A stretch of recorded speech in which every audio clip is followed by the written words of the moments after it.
Então, a formação do tecido do epitélio estratificado, que possui mais de uma camada, duas camadas, três camadas, várias camadas de células, são divididos conforme eu coloquei aqui o desenho. Epitélio pavimentoso simples, nós temos o epitélio cúbico simples, o epitélio estratificado pavimentoso, o prismático simples, o pseudoestratificado, e nós temos também o epitélio estratificado de transição. Esse é o estratificado que possui várias camadas de célula. Percebe-se que quando eu utilizo a palavra simples ou uso estratificado, a representação desses epitélios, no simples eu tenho o pavimentoso, tenho o cúbico e o colunar. Acaba fazendo com que aconteça o revestimento da célula, né? O revestimento do epitélio. Quando eu falo estratificado, ele também acaba fazendo esse revestimento, mas ele pode fazer tanto o revestimento interno como o revestimento externo, tá? Então, só para a gente entender, quando eu falo epitélio epitélio simples, que é esse de revestimento, né, que apresenta uma camada de célula, e o estratificado são várias camadas de célula. Então, olha só que interessante o tecido epitelial estratificado. Como eles são várias camadas, conforme eu falei, primeiro ele também está na região da epiderme. Nós temos a divisão da camada da pele, que seria nós vamos verificar mais à frente essa divisão da pele, mas vamos verificar, só para vocês entenderem, que a epiderme, nós temos essa divisão aqui, em relação que é uma divisão anatômica, que seria o nome anatômico. Então, nós temos a córnea, a lúcida e a granulosa. Então, existe uma camada grande, quando eu falo de estratificado, são essas três camadas, granulosa, lúcida e a córnea.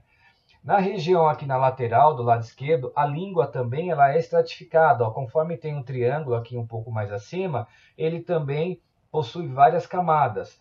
E esse epitélio estratificado, então ele está ligado no esôfago, na cavidade bucal, na orofaringe e na vagina. Na região do tecido epitelial escamoso, ele é queratina, ele tem uma camada, né, de queratina, ele é queratinizado. Essa camada, conforme eu coloquei aqui na histologia e na citologia, é a camada que forma aqui o lábio superior e o lábio inferior, onde está essa parte da vulva. Então, seria o tecido epitelial estratificado. São várias camadas.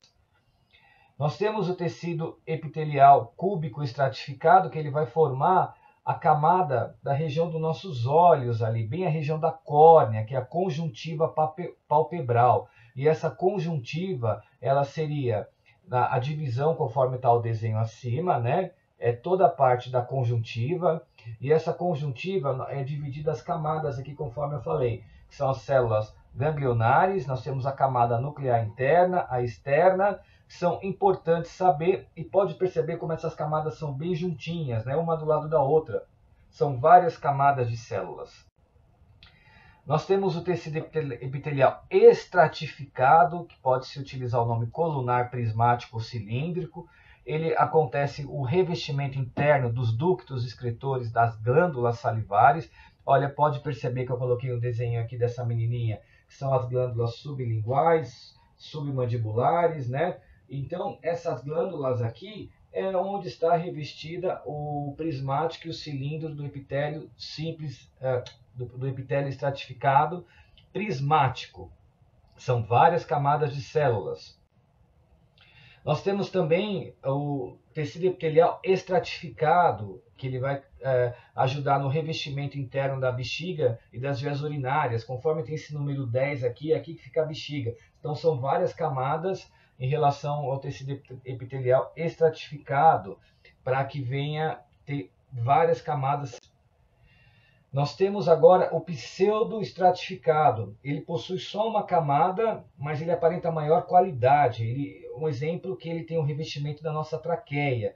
Então eu coloquei a nossa traqueia aqui, olha, para nós verificarmos esses anéis aqui que nós vamos dar uma olhadinha depois. Então nós temos o tecido epitelial de revestimento, nós temos os vasos sanguíneos do tecido conjuntivo e o tecido cartilaginoso, tá? Então lembre-se que é um tecido mais denso, um tecido mais forte. ele acaba revestindo esses anéis aqui da região da traqueia. E aí, conforme eu falei para vocês que nós temos uma divisão de epitélios, né? E agora nós vamos falar um pouquinho sobre as glândulas. Nós temos da onde se originam as glândulas? As glândulas são células especiais que são capazes de produzir e secretar substâncias úteis no organismo, como os hormônios. Essa é a principal função da glândula. Tá? A visão que eu posso comentar com vocês que seria o quê?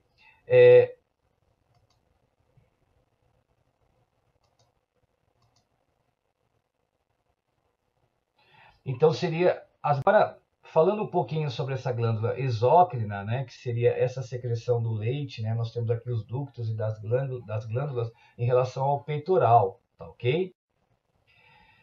Falando um pouquinho agora sobre esse tecido epitelial, né, que é o tecido de revestimento, vamos falar um pouquinho da pele.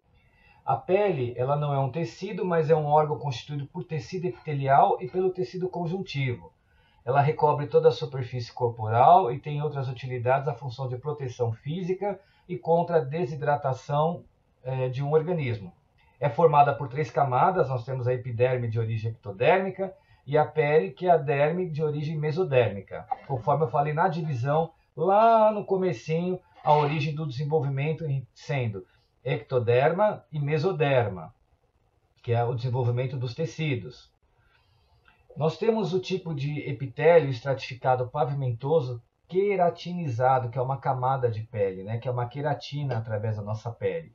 E esses tipos de celulares são o queratinócitos, que é a hipermeabilização, conforme está no desenho aqui na lateral esquerda, os melanócitos, que é a proteção do raio UV, as células de Langerhans, que são as defesas, as células de Meckel, que são os estímulos mecânicos, e nós temos algumas camadas que está do lado esquerdo. Do lado direito são os tipos celulares, do lado esquerdo são as camadas. Eu tenho a córnea, que é a proteção e a hipermeabilização.